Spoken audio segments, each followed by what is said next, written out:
नमस्कार दोस्तों, मेरे चैनल पर आपका स्वागत है। आज हम आपके लिए एक छोटी सी कहानी लेकर आए हैं। यह बहुत समय पहले की बात है। पहाड़ों और नदियों के बीच बसे एक शांत गांव में विशाल नाम का एक युवक रहता था।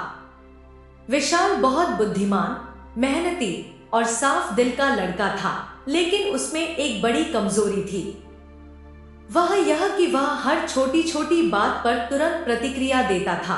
अगर कोई उससे कुछ कहता तो वह तुरंत गुस्सा हो जाता या दुखी हो जाता। इस आदत के कारण उसका मन हमेशा बेचैनी और गुस्से से भरा रहता था। वह चाहे कितनी भी मेहनत कर ले, उसे कभी मन की शांति नहीं मिलती थी। एक दिन विशाल की अपने दोस्त से किसी छोटी सी बात पर लड़ाई हो गई। विशाल नदी के किनारे उदास बैठा पानी में पत्थर फेंक रहा था। तभी वहां से गुजर रहे एक बुजुर्ग ने उसे देखा और पूछा, बेटा तुम इतने उदास क्यों हो? विशाल ने अपना दुख बताया और कहा, स्वामी जी, लोग मेरी पीठ पीछे बातें करते हैं। वे मेरा अपमान करते हैं और मेरा फायदा उठाते हैं। मुझे बहुत गुस्सा आता है। मैं अपनी भावनाओं पर काबू नहीं रख पाता। मैं हर बात पर तुरंत प्रतिक्रिया देता हूँ और बाद में पछताता हूँ। बुजुर्ग मुस्कुराए और बोले, कल सुबह पुराने पुल के पास आना, मैं तुम्हारी समस्या का समाधान करूंगा। अगले दिन जब विशाल वहां पहुंचा तो उसने देखा कि बुजुर्ग के हाथ में पानी से भरा एक कटोरा था। उन्होंने विशाल से उस कटोरे के अंदर देखने को कहा। विशाल पानी में अपना चेहरा साफ साफ देख पा रहा था। फिर बुजुर्ग ने मुट्ठी भर रेत ली और उसे कटोरे के पानी में डाल दिया। पानी बहुत गंदा हो गया और उसमें कुछ भी दिखाई नहीं दे रहा था। फिर बुजुर्ग ने विशाल से कहा, विशाल, यह कटोरा तुम्हारे मन जैसा है। जब दूसरे लोग तुम्हारी आलोचना करते हैं या तुमसे कुछ कहते हैं और तुम उस पर तुरंत प्रतिक्रिया देते हो, तो इसका मतलब है कि तुम अपने ही मन में रेत डाल रहे हो। ऐसा करने से तुम्हारे विचारों की स्पष्टता खत्म हो जाती है। अब थोड़ी देर रुको और देखो। कुछ मिनटों के बाद सारी रेत कटोरे की तली में बैठ गई और पानी फिर से बिल्कुल साफ हो गया। बुजुर्ग ने समझाया, देखो विशाल, तुमने कुछ नहीं किया।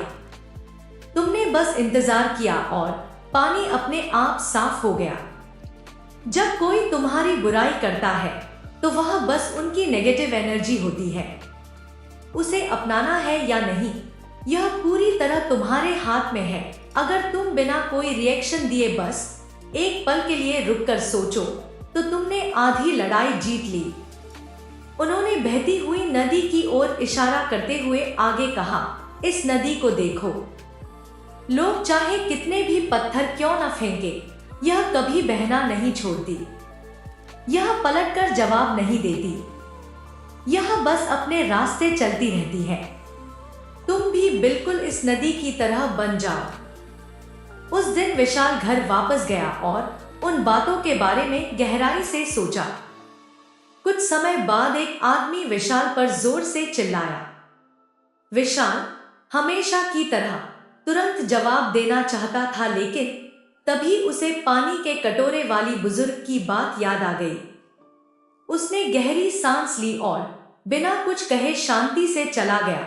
भले ही विशाल उस पल बहस नहीं जीता, लेकिन उसे अपने मन पर काबू पाने की जबरदस्त ताकत का एहसास हुआ।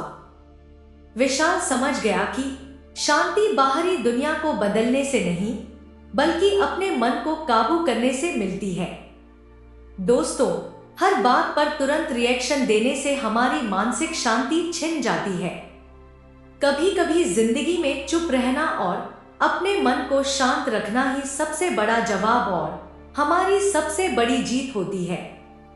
अगर आपको यह कहानी पसंद आई हो तो इसे लाइक करें। हमेशा खुश रहो। भगवान आप पर कृपा बनाए रखे। जय श्री कृष्णा।